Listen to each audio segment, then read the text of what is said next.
in it, or limiting pollution, or limiting global warming. We can only manage sort of. Here's a question. Does anybody at all ever watch party political broadcasts anymore? The problem with party political broadcasts is that they're boring and you don't believe a word of what they're saying. They're like soap powder adverts, each citing dubious evidence to show they're better than the others.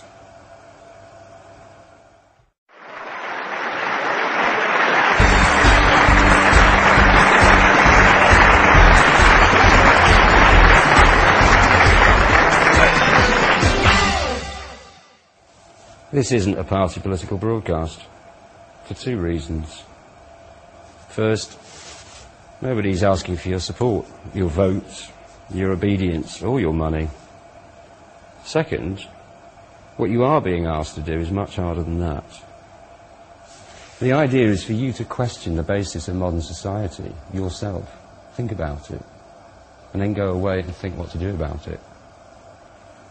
I'm not going to tell you what to do or how to think. What I want to do is simply explain a point of view to you. It's a point of view that is not explained very often, anywhere you go, in anything you see on TV. But it exists, and it's quite widespread. What you do about it is up to you. You can reject it, but it's important to understand what you're rejecting. Politicians talk about this problem or that issue. Within capitalism, the real reason why politicians all sound the same and why people find it so hard to be interested in politics is that they all have this same frame of reference. If you question capitalism itself, you automatically put yourself outside that frame of reference. And that's when the politics of capitalism suddenly becomes meaningless to you. Capitalist politicians make everything sound incredibly complicated. So complicated that you need them to work it all out for you. You have a vote every 5 years. That ought to be enough. What more do you want? You don't really understand. You don't know enough. You're not smart enough. You couldn't really make the decisions. Well, medicine's complicated. It takes 11 years to train a doctor. We couldn't all be doctors.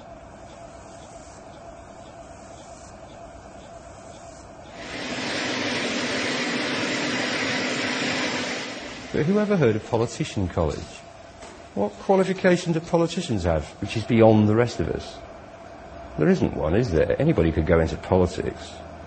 The experts in charge of decision-making are not experts at all, no more than you are or I am.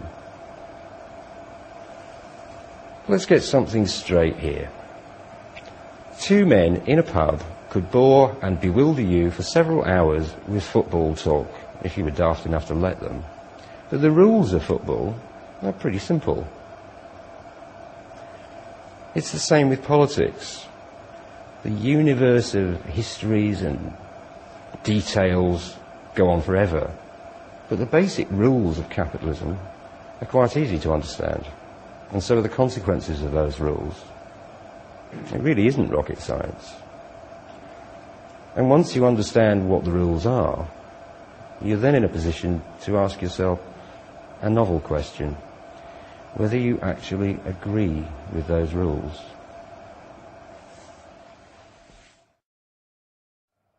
Let's have a look at some of these rules or facts of life. See if you think they're complicated. See if you think they really exist or I've just made them up.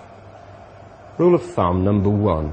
Very roughly speaking, 5% of the world's population owns 95% of the wealth. That's the land, the resources, the lot.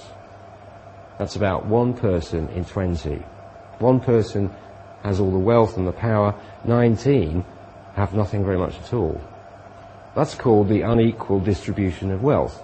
It might sound unfair, it might seem unjust, but it's a fact of life and it's legal. That's not complicated, is it? Here's another rule, a golden rule. The people who have the gold make the rules. That's why it's all legal, in case you're wondering. Here's some more rules in no particular order. Rule 3. The more money you've got, the more you can make. Rule 4. The less money you've got, the less you can get. Rule 5. The poorer you are, the more expensive everything is. Rule 6. The poorer you are, the iller you'll be, the sooner you'll die, and the worse off your kids will be. Rule 7. The poorer you are, the worse your education will be, and the worse your job will be. Rule 8. The worse the pay, the harder the job. Rule 9. The opposite of Rule 8. The higher the pay, the easier the job. For example, company directors get paid, say, 100 times what a warehouse worker gets. But who goes home most exhausted? Rule 10. If you're really rich, you're a capitalist. You don't need to do any work at all. Rule 11. The poor pay for every mistake made by the rich. Rule 12.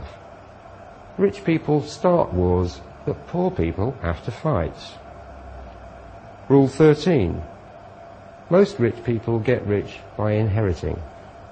Occasionally there's a rags to riches story, but they're vanishingly rare. Rule 14.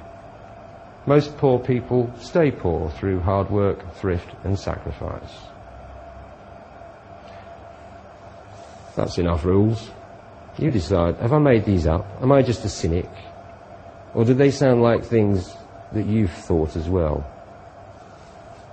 You'd never get politicians saying any of this, that's for sure. How did all this come about?